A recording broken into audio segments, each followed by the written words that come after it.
Oh dear, it's a bit dark. Sorry, guys. Don't know if I can improve that. Anyway, who knows? Good evening, Quench 2. How are you guys doing? Look, moving tech. Woo.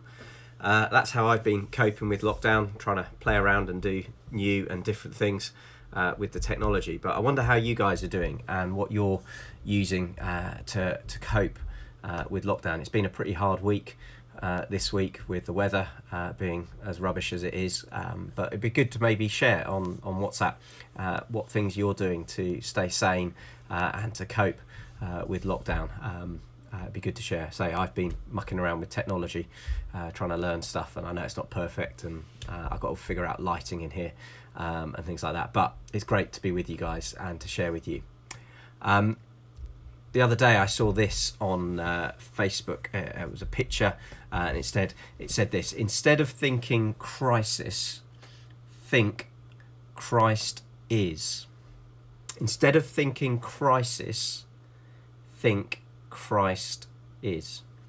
And however you look at the situation we're in at the moment, crisis is a good word. It is something we've never expected. And certainly in our lifetime, we have never experienced a pandemic on this scale, and it definitely is a crisis. And a lot of people are worried and scared, and I understand that. But when we focus on the crisis part of things, maybe we lose sight a little bit. And it reminded me of a story in the Bible that was a crisis in a different way, and it follows the story of Easter. The disciples, they'd given their lives to follow Jesus, and he had died. He was gone. Their whole world, as they knew it, collapsed. It was no longer what they were expecting or used to. But then something even more mind-blowing happened. People started saying they'd seen Jesus alive again, that he had come back from the dead, and he was risen and alive, just as he had promised.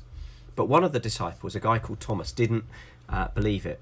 He wasn't there when Jesus appeared, and he said, I don't trust what you're saying. This is just too mind-blowing for me. Unless I see for myself, then I'm not going to do it. And he lived in the crisis, in the mess that he was in. And he said, unless I see Jesus, I am not going to believe you. And then Jesus appeared to Thomas. He's often called the doubter, the one that doesn't believe. And when Thomas saw Jesus, he said this: my Lord and my God. You see, for Thomas, in the midst of the crisis, when he saw that Christ was real, it was no longer a crisis, but it was the fact that Christ is Lord. Now, you may or may not believe in God. You may or may not believe the stories of Jesus. But when you know that Jesus is real, and when you know that he is Lord, the crisis that we're in is not quite as daunting and scary as it might seem. So I encourage you to maybe think about that, to take some time to maybe trust and learn about Jesus, and to find out about him.